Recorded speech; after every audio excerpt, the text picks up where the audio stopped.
Bonjour à tous, chères lumières, j'espère que vous allez bien, que la paix soit sur vous.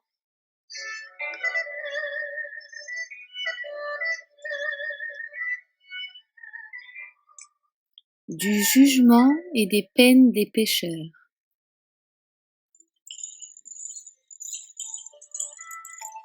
En toute chose, regardons la fin, et reportons-nous au jour où nous serons là, debout devant le juge, à qui rien n'est caché, qu'on n'apaise pas par des cadeaux, qui ne reçoit pas d'excuses, mais qui jugera selon la justice.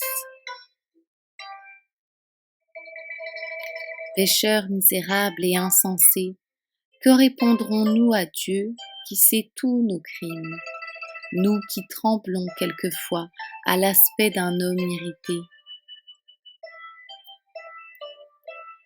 Par quel étrange oubli de nous-mêmes nous en allons-nous, sans rien prévoir, vers ce jour où nul ne pourra être excusé ni défendu par un autre, mais où chacun sera pour soi un fardeau assez pesant. Maintenant notre travail produit son fruit, nos larmes sont agréées, nos gémissements écoutés, notre douleur satisfait à Dieu et purifie notre âme.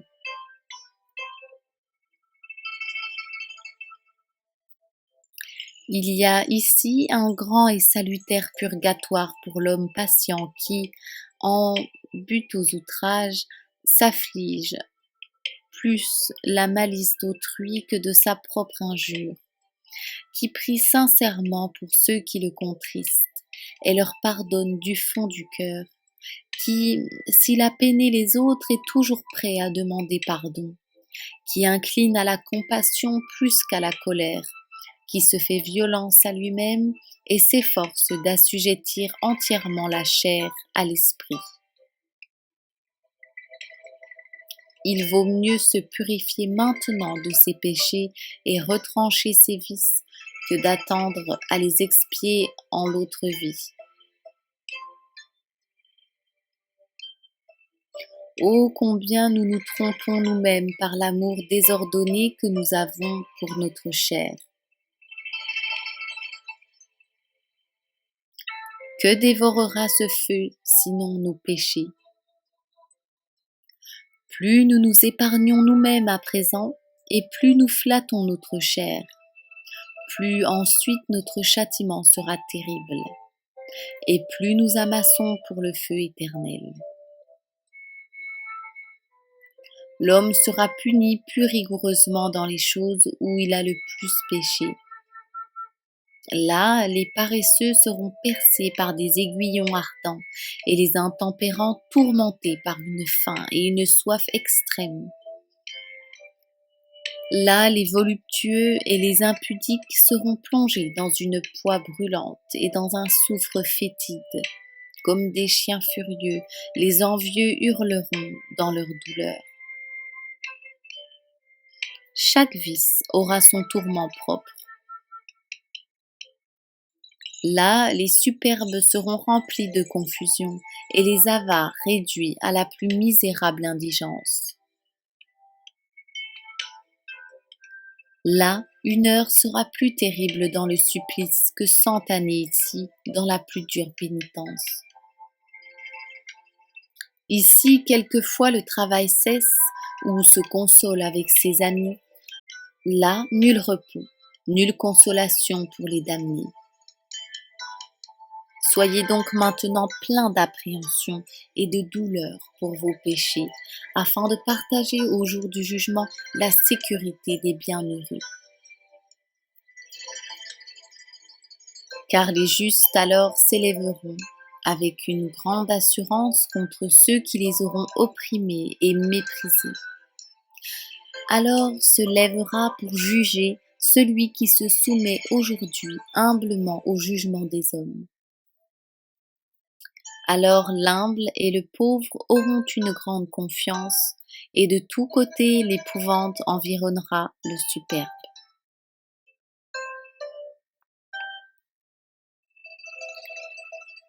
Alors on verra qu'il fut sage en ce monde, celui qui apprit à être insensé et méprisable pour Dieu. Alors on s'applaudira des tribulations souffertes avec patience, et toute iniquité sera muette. Alors tous les justes seront transportés d'allégresse, et tous les impies consternés de douleur. Alors la chair affligée se réjouira plus que si elle avait toujours été nourrie dans les délices. Alors les vêtements pauvres resplendiront, et les habits somptueux perdront tout leur éclat. Alors la plus pauvre petite demeure sera jugée au-dessus du palais, tout brillant d'or. Alors une patience constamment soutenue sera de plus de secours que toute la puissance du monde, et une obéissance simple élevée plus haut que toute la prudence du siècle.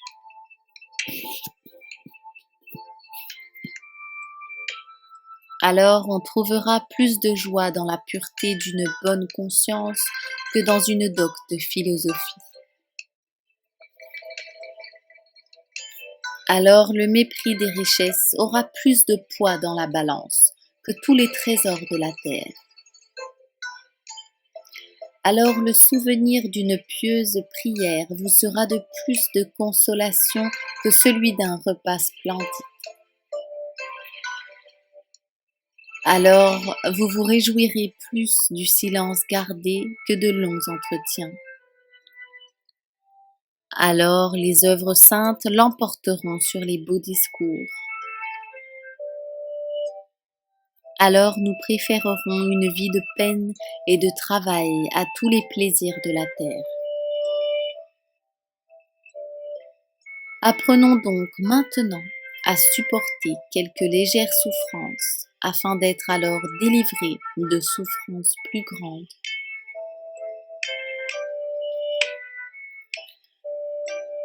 Éprouvons ici d'abord ce que nous pourrons dans la suite. Si nous ne pouvons maintenant souffrir si peu de choses, comment supporterons-nous les tourments éternels? Si maintenant la moindre douleur vous cause tant d'impatience, que sera-ce donc alors des tortures de l'enfer?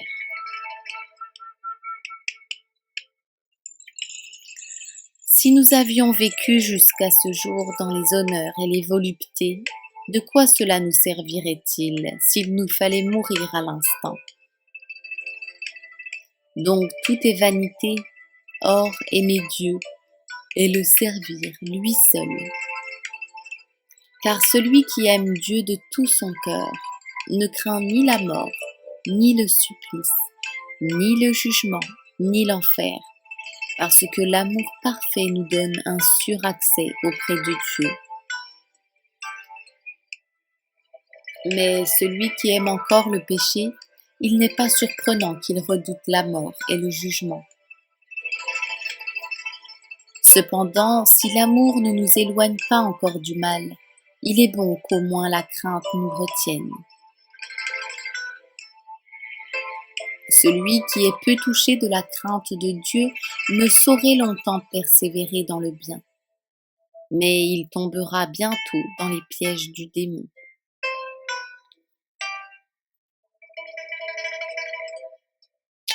Et nous conclurons avec ce qui va suivre. Dieu est patient parce qu'il est éternel. Mais après les jours de patience viendra le jour de la justice, jour d'effroi, jour inévitable, où toute chair comparaîtra devant le roi de l'éternité pour rendre compte de ses œuvres et de ses pensées mêmes. Transportez-vous en esprit à ce moment formidable. Voilà que la poussière des tombeaux s'émue, et de toutes parts la foule des morts accourt aux pieds du souverain juge. Là, tous les secrets sont dévoilés. La conscience n'a plus de ténèbres, et chacun attend en silence le sort qui lui est destiné pour toujours. Les deux cités se séparent, La grande sentence est prononcée. Elle ouvre le paradis aux justes et tombe sur les pécheurs avec tout le poids d'une éternelle réprobation. Environné des anges fidèles et de la troupe resplendissante des élus, Dieu remonte dans sa gloire. Satan saisit sa proie et l'entraîne dans l'abîme. Tout est consommé à jamais. Il ne reste plus que les joies du ciel et le désespoir de l'enfer. Pendant que nous sommes encore sur la terre, le choix entre ces demeures nous est laissé. Choisissons donc, mais n'oublions pas qu'il n'y a pas de repentir de l'autre côté de la tombe. Que la paix soit sur vous. À bientôt, si Dieu le veut.